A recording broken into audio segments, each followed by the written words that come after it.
Les avocats de deux individus accusés d'avoir tué un chauffeur de bus à Bayonne lors d'un contrôle ont affirmé que ce dernier avait été le premier à porter un coup, tandis que le conseil de la famille dénonce un alibi invraisemblable.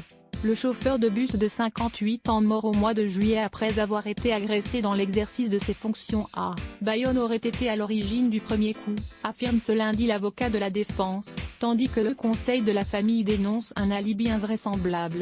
Le 5 juillet dernier, Philippe Monguillot avait été victime d'une agression d'une extrême violence, selon le parquet de Bayonne, alors qu'il voulait contrôler le ticket d'une personne et exigeait le port du masque pour 3 autres. Cet homme de 59 ans, roué de coups et grièvement blessé à la tête, s'est retrouvé en état de mort cérébrale, avant de mourir 5 jours plus tard. Le masque n'est pas le point de départ de l'altercation mais ce lundi, les avocats de la défense contestent le déroulement des faits.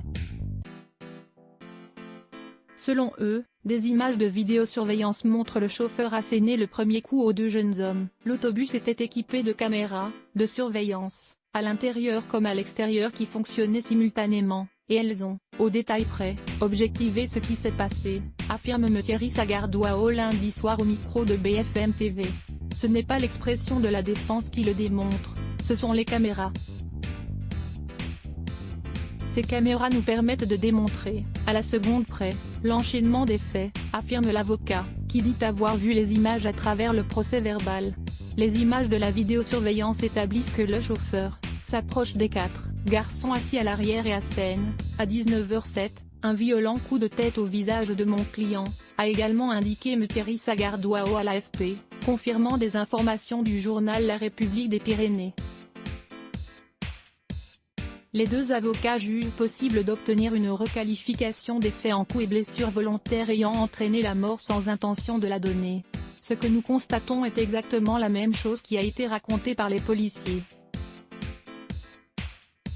Les jeunes hommes étaient assis à l'arrière, ils ne portaient certes pas le masque, comme d'autres passagers de ce même bus. Autrement dit, il ne semble pas que cette histoire de masque soit le point de départ ou en tout cas l'explication à une quelconque altercation, assure l'avocat d'un des 2 jeunes hommes sur BFM TV. Il y a peut-être des mots déplacés qui ont été tenus, reconnaît l'avocat sur notre antenne, mais, on le dit souvent, quand des gestes de violence sont portés, on n'en maîtrise jamais l'issue. Ce jeune homme n'a jamais voulu la mort de ce conducteur de bus, qu'il ne connaissait pas et il le répétera demain, mardi, preuve à l'appui.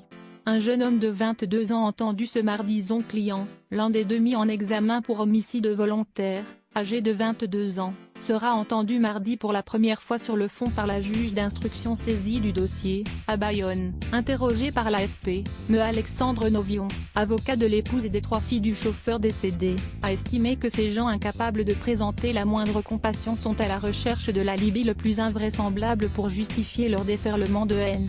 On a donc un système de défense, qui consiste à dire que c'est la victime qui l'a bien cherché, a-t-il ajouté en précisant qu'il n'avait pas eu accès à ces images. Pour les avocats de la défense, le parquet de Bayonne a fait l'impasse sur ces images, versées au dossier depuis le 6 juillet. Ils ont demandé à la juge d'avoir accès à l'intégralité des images. 2 autres protagonistes ont été mis en examen dans ce dossier écroué pour non-assistance à personne en danger. Jeanne Bulan, journaliste BFM TV Les Blocs ADS.